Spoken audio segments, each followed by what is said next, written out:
I'm pleased to have as our guest Mr. Galen Winsor from Richland, Washington.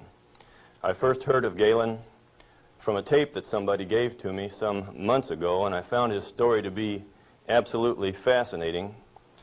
His story is unique, to say the least. Galen has been in 77 different cities in the last 2 years lecturing on the subject of nuclear energy. The majority of his life, the last 35 years, he spent processing plutonium from nuclear reactor sites. He has worked in the Manhattan Project facilities in Hanford, Washington, Oak Ridge National Laboratories and Nuclear Plant in Oak Ridge, Tennessee, General Electric's Midwest Fuel Recovery Plant in Morris, Illinois, General Electric's Fuel Fabrication Facility in San Jose, California, and Wilmington, North Carolina. And he's worked in every major reactor decommissioning project around this nation up to this present time. His major work in these projects has been the analytical process inventory control, which means that he was responsible for measuring and controlling the nuclear fuel inventory for these projects. Galen Winsor has few peers in the world in this area of expertise. And those few peers admittedly know and agree with the things that you'll be hearing on this tape. However, except for 2 or 3 of these experts, they've all chosen to remain silent for reasons which they only know, leaving this man then the burden of leading this lonely battle of exposing what we call the nuclear scare scam. He's without question one of the world's foremost authorities in nuclear radiation measurement, and he's recognized by members of the Atomic Energy Commissions of all the major nations of the free world. Mr. Galen Winsor.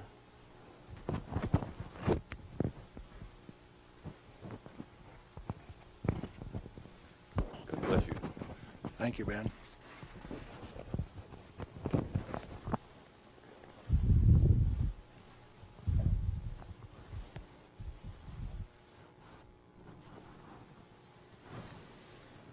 We've been considering today how best to approach this subject so that you would feel comfortable with where I am. And we thought it might be appropriate to start with how I got involved in this game.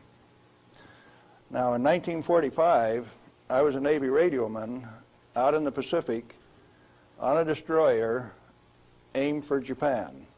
We had a one-way ticket. That's all you get, just one way. So, as we were becoming proficient at our business of fighting war, the Manhattan Project caught up with us and did a job. Now, the weapon that was dropped on Hiroshima, Japan in August 6, 1945 was a U-235, fully enriched U-235 weapon, where the material was separated and purified in Oak Ridge, Tennessee. The one that was dropped August 9th on Nagasaki was a plutonium weapon made at Hanford. But to those of us out in the Pacific, it was quite interesting. It had a ticket on it that says, "You get to go home." I was impressed. Now, I was stuck out on Guam after the hostilities quit and was running a radio broadcast that communicated with 4,500 ships west of Pearl Harbor. Quite a few to listen to every dot and dash that I made. So I was used to having people listen to me. They couldn't see me, because they could sure hear me. I had all of the good messages that were to come to them. Fleet movements to Red Cross messages. They came along one day and says, "We'd like to have radiomen to go down to Eniwetok for the atomic bomb tests." Not me. No way. I want to go home. So they went through and they took every third radioman to go to Eniwetok. I didn't go. They let me come home. But I wanted to go home. I had a driving need within me that says, hey, that big firecracker, I want to know how it works. I want to know everything about how it works. So, back to the ranch in Nevada where I grew up and stacked hay all summer, gained back the 40 pounds that I'd lost out there in the islands. Into Brigham Young University the fall of '46 in chemistry classes. Dr. Joseph Nichols could make an old farm kid like me love chemistry.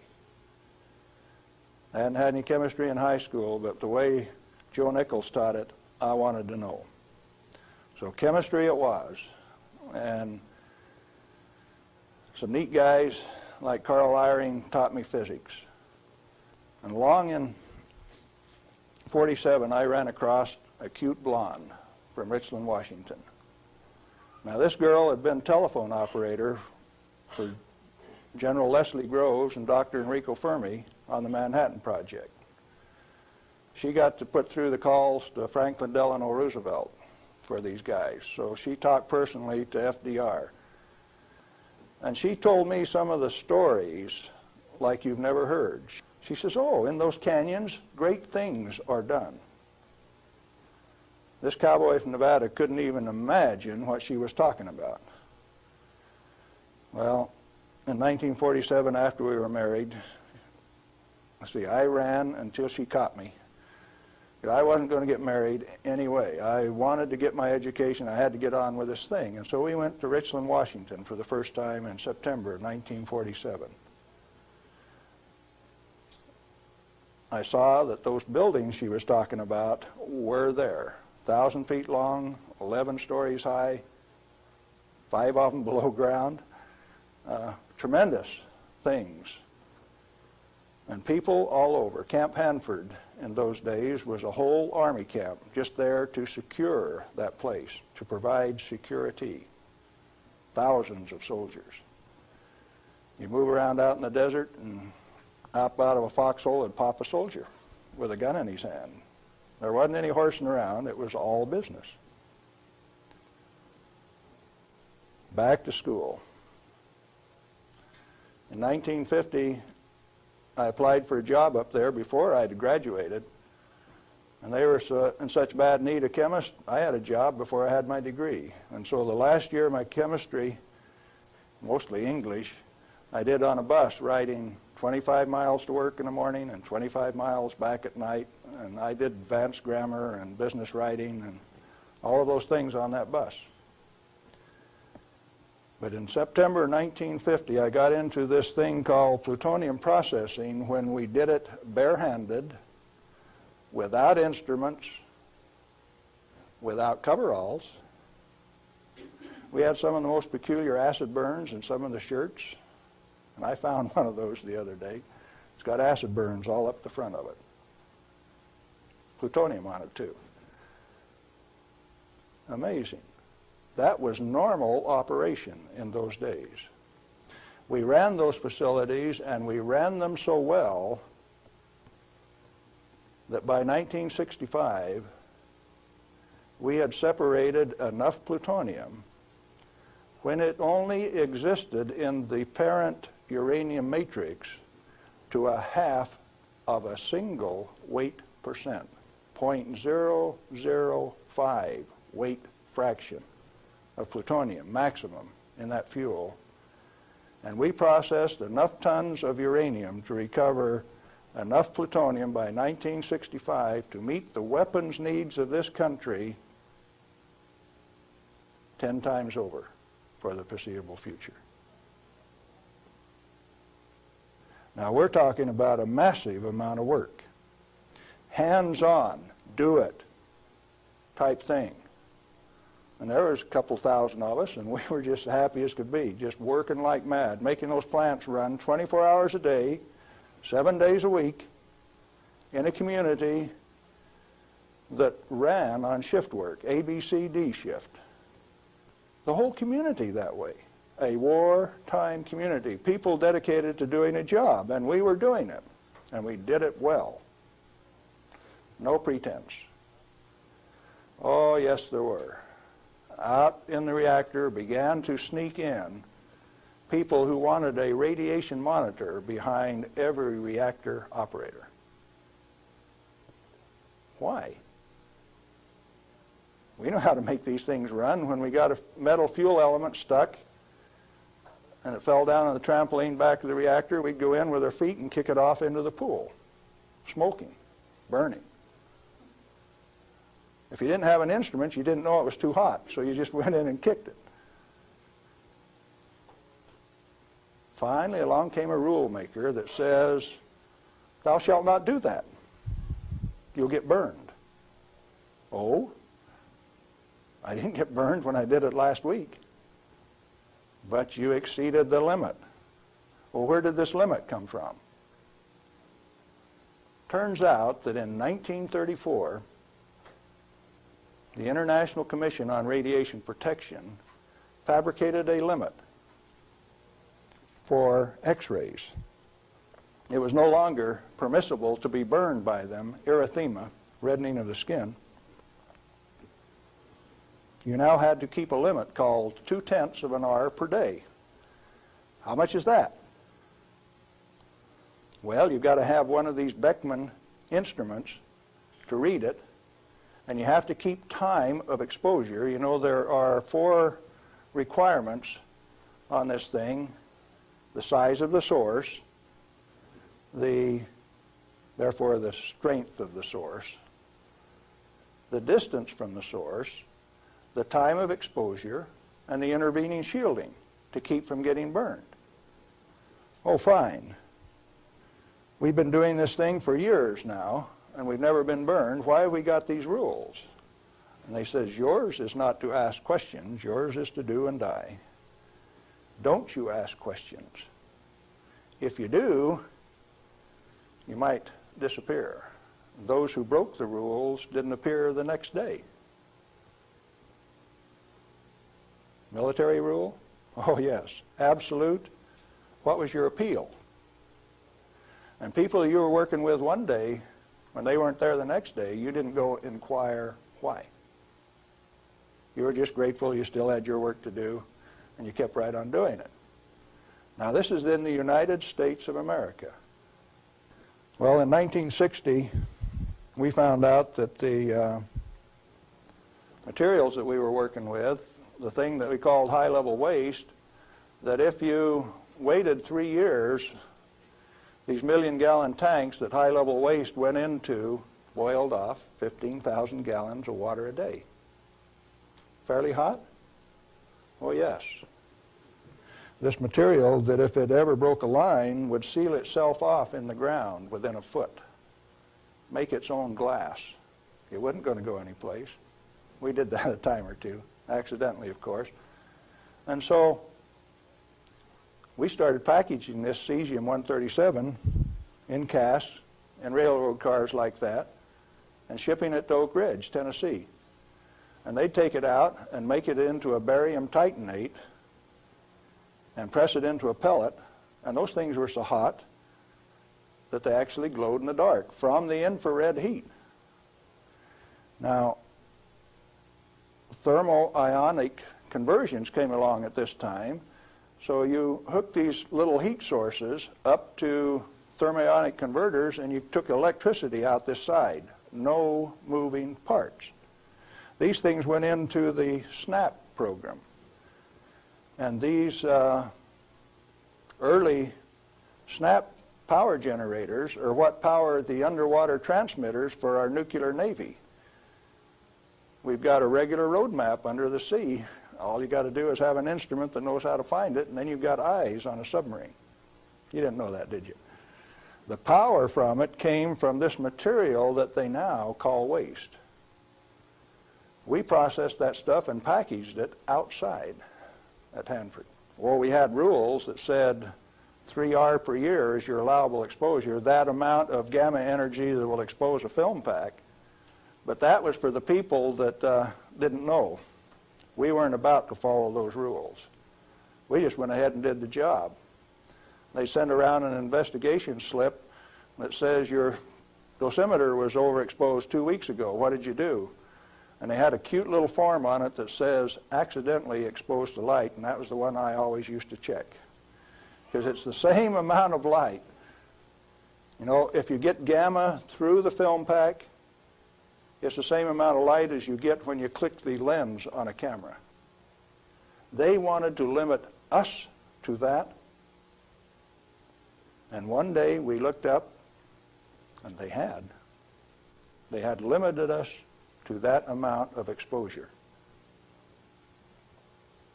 Then the fun part of the game begins. You say, who limited us to that? Are they powerful? Yeah, they control the purse strings. They live by the golden rule. Them that's got the gold makes the rules. If you like your work, you keep the rules. If you don't keep the rules, you disappear. Sure enough, some of us disappeared. Some of my friends gone. Where'd they go? I don't know. Well, 2 years ago, I started traveling for American Opinion Speakers Bureau, and one of the documents that they had was Major Jordan's diary. A story of shipping the technology and the material that was developed at Hanford in 1944 directly to Russia on U.S. Air Force planes out through Great Falls, Montana, Fairbanks, Alaska, under the auspices of one Harry Hopkins, and with the at least tacit approval of Franklin Delano Roosevelt. Now what are you going to do? That thing that we had been doing and feeling so good about had been shared at no expense with Russia. You go back and you check the record and you find Russia did not develop their own nuclear atomic weapon until 1949, even when we supplied them the material and the knowledge. 4 years after we touched them off at Hiroshima and Nagasaki. We weren't happy with that. We were just happy doing our job. Well, in 1965, General Electric was ready to leave Hanford. I'd worked for General Electric for that 15 years, and they took me out to California, San Jose, and we had in mind to design and build this nuclear fuel reprocessing plant at Morris, Illinois. They told me they were going to build it at San Luis Obispo. That's how they got me away from Hanford. But that was just to get me away from Hanford. I got to design the sampling analytical system for this plant. The sample cell was the hydraulic heart of this place. I got to dictate where they put the columns, how high the columns were in relation to my sample cell. One man standing in front of a lead glass window could sample any liquid stream in that whole plant. It took crews of men at Hanford to do the same thing. I wasn't happy with that, so I built an efficient system. I got to design that. I got to build it. Conceptual design, detailed design, build it, operationally test it. And in 1973, they says, forget it, friends, you don't get to run it.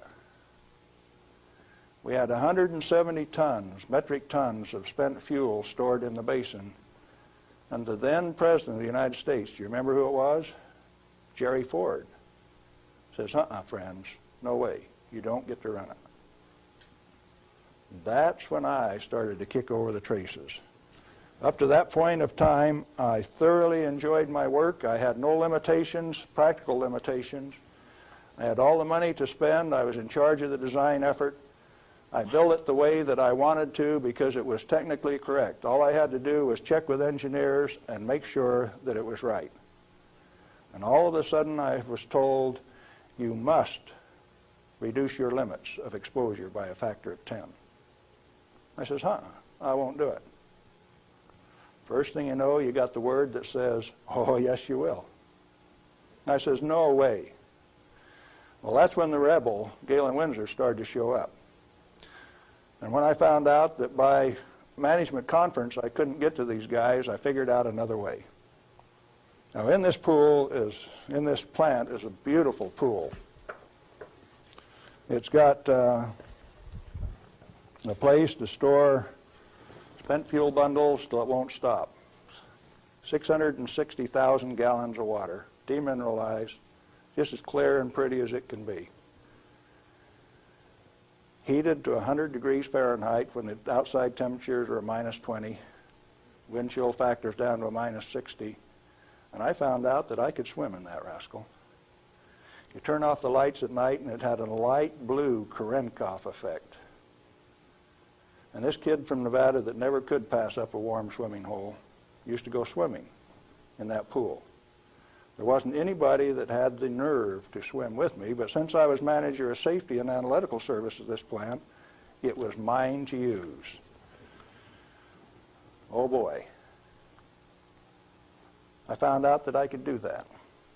I showed some financial types one time that I could stir that pool with my bare hand and check out through the same radiation monitors they did without triggering it. GE didn't like it. I got a letter from them that says, "Thou shalt not tell financial types that you can swim in the pool, that you can stir it with your hand, because if they find that out, they will steal the inventory. They will know that the inventory can be stolen." Oh, is that a valuable inventory? The same material that's labeled high-level waste by our current government, our current Congress. Now, plutonium is an interesting chemical element. It is created in a nuclear reactor. The Manhattan Project built 8 of these reactors at Hanford. The first one took 12 months from sagebrush to nuclear steam to build, and it had never been done in that size before. How could they do that? Why did they do it? To create this element called plutonium. Plutonium has been assessed as being the most hazardous material on Earth. Now, from the standpoint that you can make an atomic weapon out of it, yes, it is quite hazardous, because a piece of it that big, 2.5 kilograms, that's only 5 pounds, is the force that delivered 20,000 tons of TNT equivalent over Nagasaki. Indeed, it is hazardous. The one over Hiroshima that had fully enriched U-235 in it was 5 times as big. So plutonium is more dangerous than U-235, is it not? By a factor of 5. It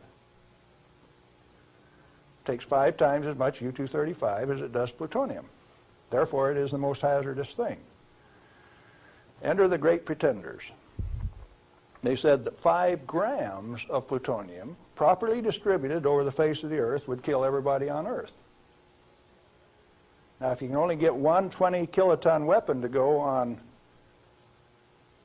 2,500 grams, how's 5 grams going to kill everybody on Earth?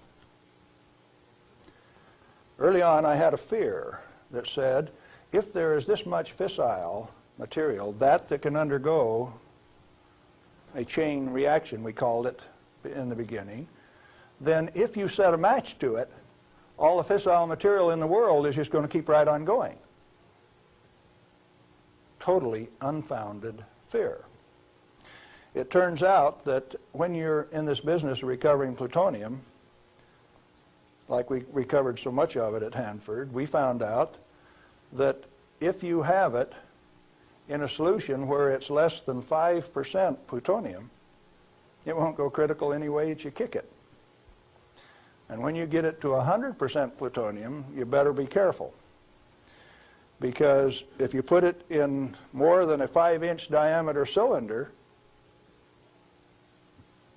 you're playing with fire. You can undergo what is known as an uncontrolled criticality, accidental criticality.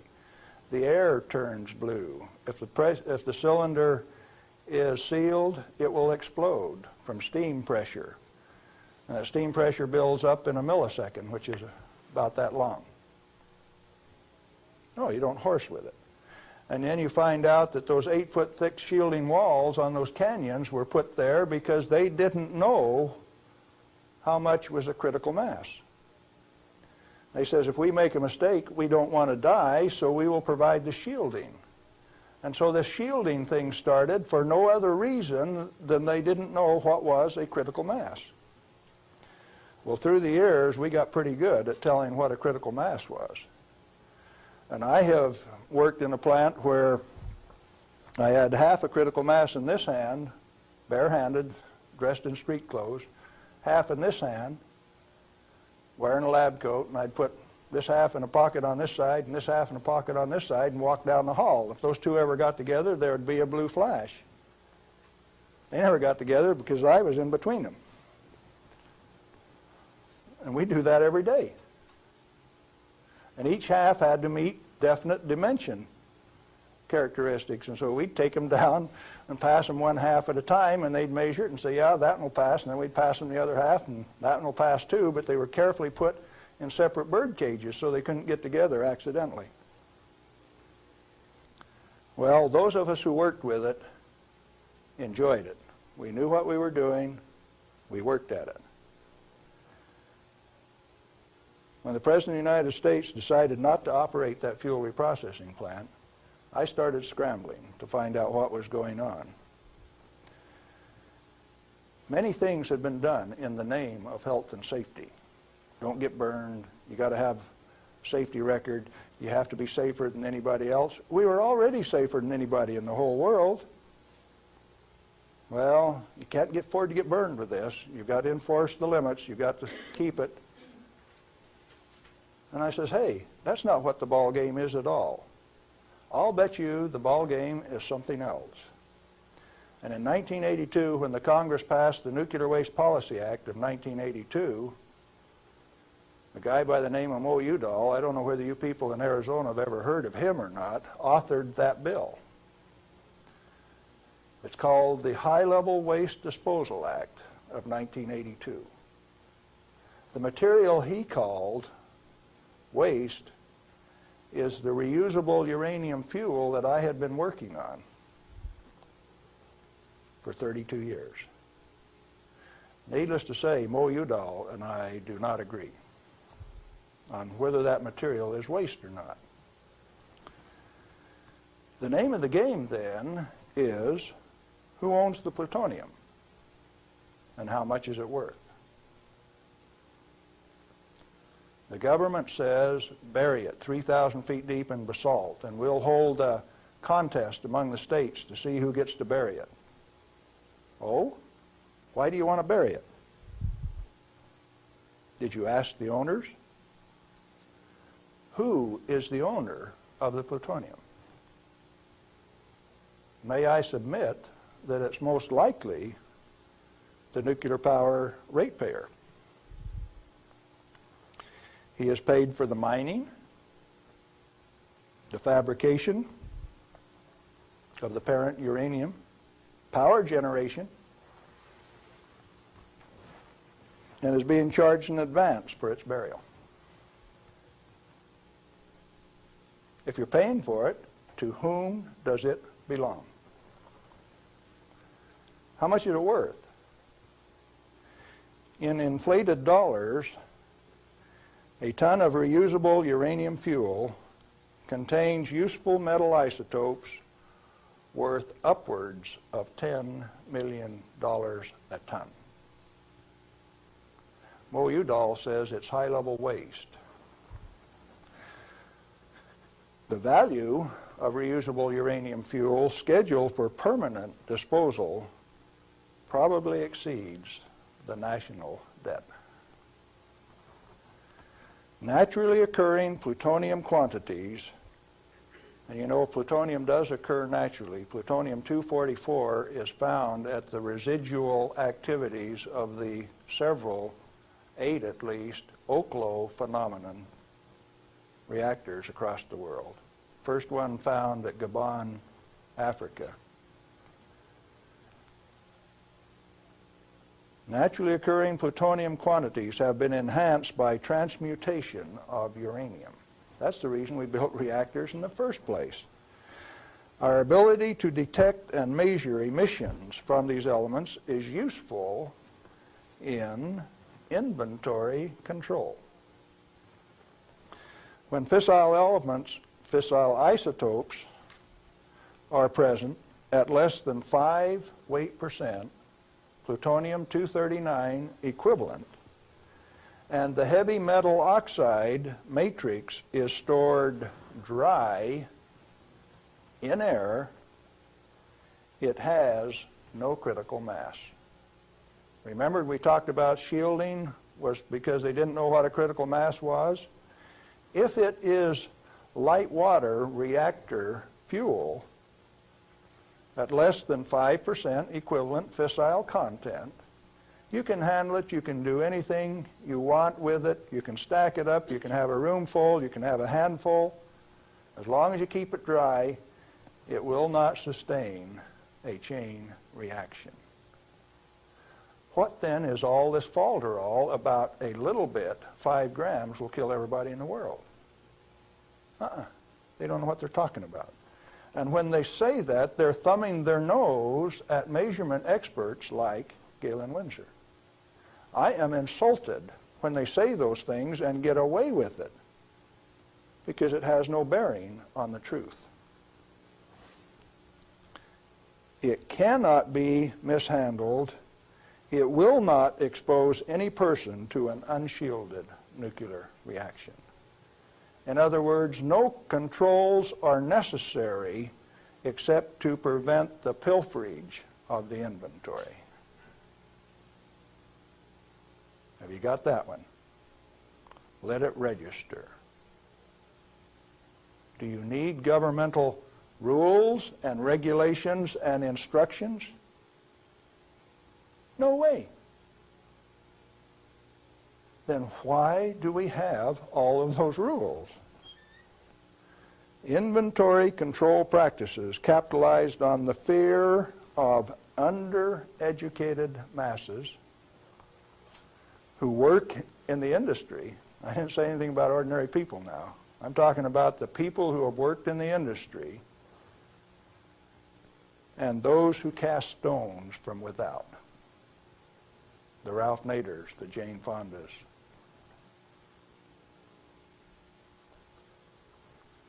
Now, it doesn't take you much thinking to find out that maybe the industry is the source of the problem. The industry is the one that made up the committees that made the rules that the Congress enforced. You ever thought of it that way? The strangest kind of feather bedding that's ever been dreamed up, it makes the railroad engineers look like pikers.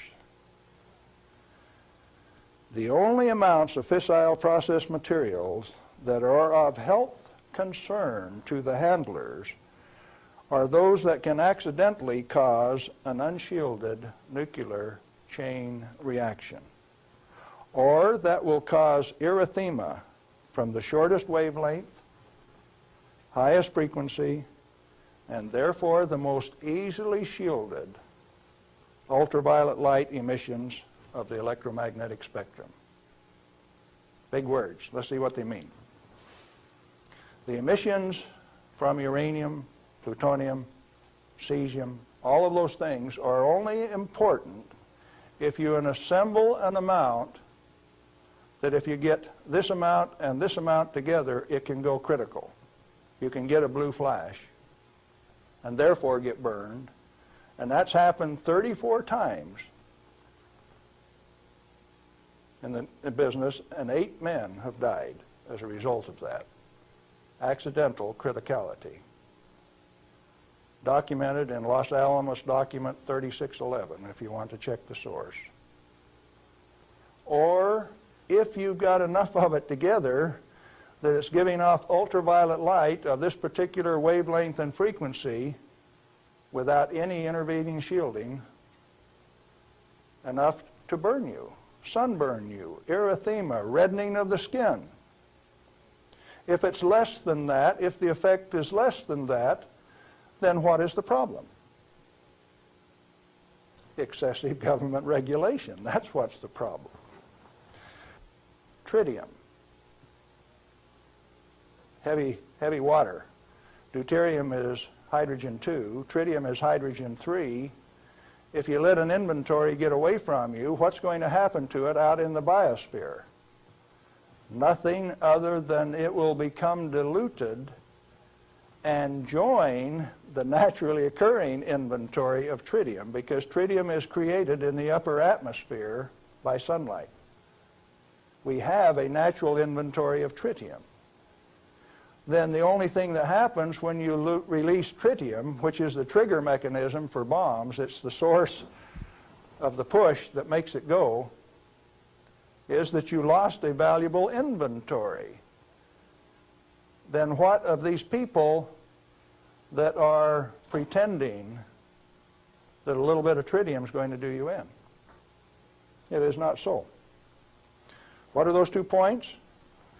Only if it is an economically recoverable concentration, or if it has a natural reconcentration mechanism.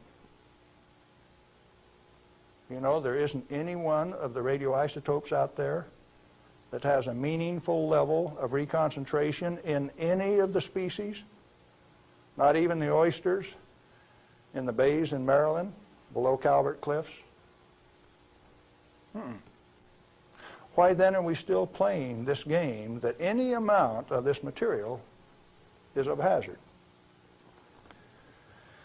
Reusable uranium fuel, which has been isotopically enhanced in power-producing reactors, is a valuable national resource, not a high-level waste. The utility operators recognize the future worth of this commodity.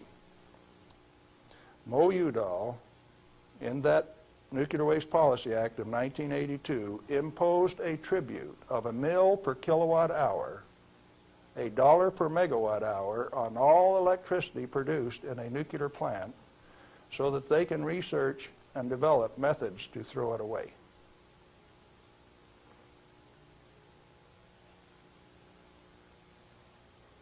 Why do the utilities willingly pay this amount to the Secretary of Energy? To limit their liability exposure. Who pays that amount anyway? The consumer of nuclear-generated power. You have no choice, and therefore I call it a tribute. At the same time, they have provided their own storage basins at these reactors at ratepayers' expense to retain ownership control of the plutonium resource. So you consumer, you ratepayer, you taxpayer, are paying for the storage of this fuel, and WNP2 at Hanford has storage that will take them through the turn of the century, and yet every day they are paying a tribute to the Secretary of Energy, with the concurrence of the United States Congress, and signed by the President of the United States in 1982, 83. Who was that? Ronald Reagan. They have provided those storage basins at ratepayer expense to retain ownership control of the plutonium resource. I started playing a game one day, 7 years ago. I says, okay, Portland General Electric, you've got the Trojan reactor, you've got a storage basin problem, I'm going to make you an offer. I made them an offer that says, I will take all of your spent fuel, FOB your basin, if you will give it to me. In other words, I will take it off your hands at no expense to you. I will ship it, I will store it, I will do everything that needs to be done to that fuel. And you know what they told me? Can I quote them? Go to hell, Galen Winsor. We value it more valuable than platinum or gold. We're going to play the plutonium futures ourselves. Now, where did I learn that the name of the game is who owns the plutonium and how much is it worth? The first plutonium I saw was in a glass tube on the newsreel when I got back from the Pacific in 1946. And that they had in a glass test tube, they said, was worth $500,000. Certainly they had less than 5 grams of plutonium in that tube. That's pretty expensive stuff. And so for the show, they put a pot underneath it in case they dropped it. They said, we don't want to have to pick it up out of the rug.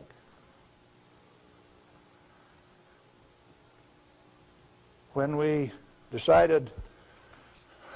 was decided for us not to operate this plant, plutonium was guaranteed on buyback by the federal government at $43 a gram. That's quite a price drop, don't you think? When that price guarantee went away in October of 1971, the price of plutonium became $10 a gram. It steadily went down to where its present worth on the market is a minus $2 a gram per year. That's what it costs you to hold on to a plutonium inventory on a material that has been declared worthless by the utility owners and rubber stamped by the Congress of the United States, and they're spending billions of dollars digging holes in ordinary rock so that they can throw it away, dispose of it. Okay, what are you going to do with it? Reusable uranium fuel may be properly stored in air-cooled, dry storage in a cost-effective manner. Nuchem in Germany offers this immediate and long-term option as a necessary and safe step prior to reprocessing. They're doing it in Europe. At least 4 regionally located facilities are available in the United States where this concept can be used right now. Barnwell Nuclear Fuel Plant in South Carolina, Midwest Fuel Recovery Plant in Morris, Illinois, this one, Nuclear Fuel Services in upstate New York, and Redox Processing Plant at Hanford, Washington.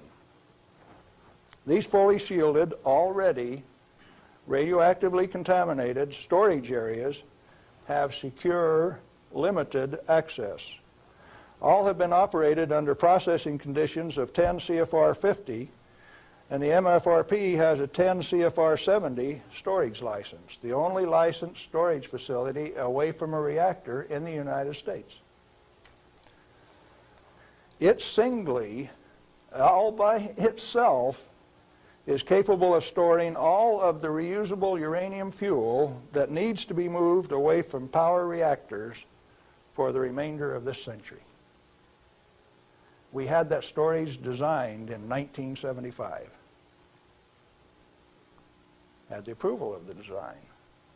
Why then are you spending money over here in New Mexico on the waste isolation project?